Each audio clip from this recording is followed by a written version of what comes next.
দেশের প্রখ্যাত পপ শিল্পী ও সঙ্গীত পরিচালক ফেরদৌস ওয়াহিদ তার ব্যবহার করা 50 বছরের পুরনো সানগ্লাস চ্যানেল আই আর্কাইভে সংরক্ষণের জন্য দিয়েছেন।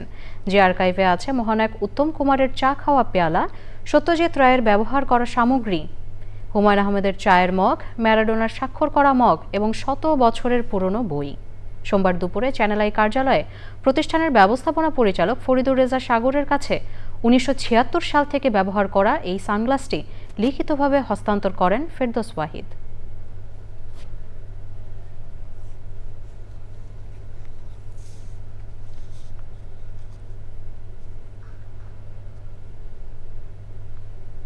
আমার জীবনের যখন গান শুরু করি 1976 থেকে, আমি চশমা পরি আরও আগে থেকে, তখন একটু ফ্যান্সি চশমা বার হয়।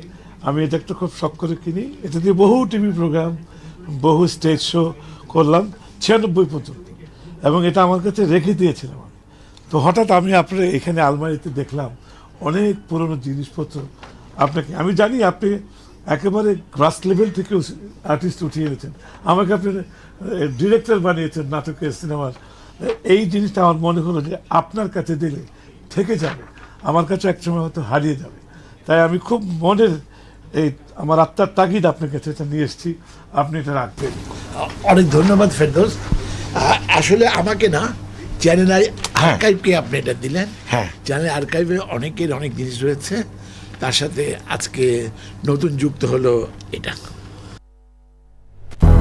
200-র বেশি সার্ভিস ও ফিচারে লেনদেনের সব বিকাশ অ্যাপে সম্ভব।